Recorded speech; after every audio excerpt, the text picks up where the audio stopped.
I met a gypsy. I was talking to Nick a couple times about this, and because he was obviously part of that, and he told, I think it was Zach White that he told. And anyway, it was either Zach or Ian. He's like, if you guys really want to blow this thing up, let's turn the rev limiter all the way up on it. Like, plug it in and turn the rev limiter up. And they're like, no, we don't actually want to do that. Let's just rev it. And it would just explode. Yeah, I think so. I don't know I don't know well enough about it, but he's like, let's plug it in and turn the rev limiter basically off and see what it'll do. Like, just funny stuff like that. I've seen cranks go through bottom of cases and stuff. Like, just the valves would just be going so fast. The springs would break and they'd just shoot straight through the... It's wild what a 4-stroke engine does. Oh, yeah. I wonder what happened to Prado's. Because, like, I can't believe you didn't see the video, bro. Yeah, I haven't. It just fully, like, literally lit up. And that's what's pretty exceptional about what these guys have done to the engines and to the bikes to, like, keep them as good as they are. Oh, and man. how durable they are, even in stock form. If you go buy stock Kawasaki 450, like, that bike is so durable in so many moving pieces, and it's pretty cool. Man, if you were racing in 04, 05, like when Tedesco was here, he was like, bro, we did 50 bikes in a year. Mm-hmm. That's like one bike exploding a week with the best mechanics in the world building and looking after the bike. And that's how shit they were. Talk about, like, risk. Risk is high for us right now, or just racing stressful in general. Like, then add that into the mix. Not sure, yeah. Or and even a Carby, just whoa. Yeah. You would have rode Carby 250Fs. No. Never. No, the bog was just off tap. Bro. I had one, but it was like I wasn't really on a 250 yet. My dad, I think, bought it from one of my buddies who was kind of hard up at the time, and I didn't really ride it at all. But my first 250 was a 2014 RMZ 250. So, yeah, 2013 or 2014. That makes me feel old. Feel injected. Yeah, that was my first one. So, no, I never rode a carbureted 250. Oh, that was the shit. I rode a 125. Yeah. But not for very long. Yeah. Those old videos of, like, Barsha at Diamondback and stuff, and you're just like, every time he lands, you just hear the thing bogging out. And they've come so far. It is actually insane. Like, me and Marv were talking about it when he did the podcast, just how good a stock motorcycle is now. So good. It's actually insane. Yeah. Yeah, it really is. And I haven't ridden a stock motorcycle in so long because I haven't even really been able to go out to, like, any of the Kawasaki intro days or anything like that and ride the bikes. But they're so good. Like, and I remember when I was younger, like when I first started training to, maybe become professional. Or, I thought I needed everything. I remember Darian Snye was at Club MX, and he was on Team Grain at the time, so he had Pro Circuit 8-kit suspension on his bike, and he had a monster helmet, and he had his bike looked like exactly like my current Pro Circuit, to me at the time, and I was like, how could I ever beat this?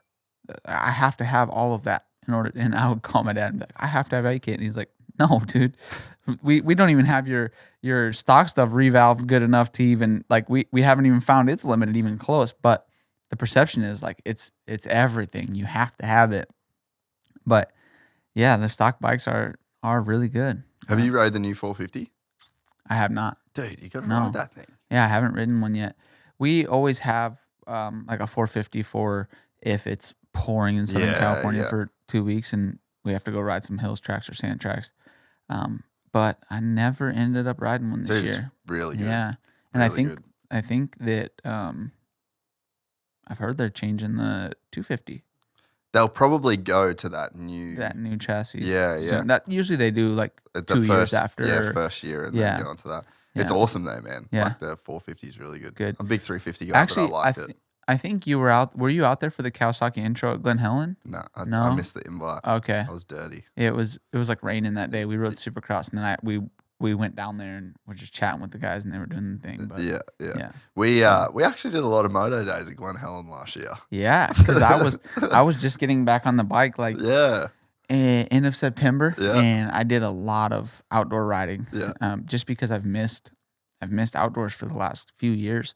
So it was like perfect time for me to just put some outdoor time in, because I really want to improve my outdoors. And yeah, you were training for the Vet Worlds, right? Yeah. And I saw you all the time. Yeah, and I could just quite often too. Yeah. I could just literally count on every time I went and rode. I'd wait till you pulled out, and I'd just go out on track, and I'd follow you could literally just see your lines around the track. But I could just always count on you being there, and just being pumped and like yelling at me every time you come past. So good stuff. It was actually one of the more fun. It was like one of the more fun couple months of my life ever, really. Because my visa here, I've been waiting for years. Like, it was 5 years since I left and was trying to get back, and COVID and like just all the stuff that went on, And when I first lived here, I never rode. I basically had like 8 years of not riding because I didn't have any insurance, and I rode a bunch as a kid, and I kind of sucked. And then I was like, no, I'm just surfing and working while I was over here. So you spend all your life wanting to ride Glen Helen, wanting to ride Parla, wanting to ride all these places. And then when I got here, I didn't ride. Yeah. But then because of the podcast, I got way back into riding. And then it was like, we got the visa. My wife was here. She was coming to the track every day. Maddie was going to the track with you. Yeah.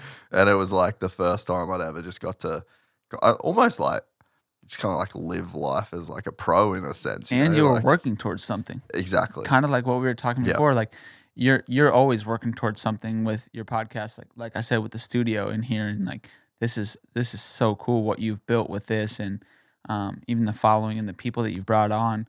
But you were working towards something different. Like you wanted to be your best you at the Vet Nationals.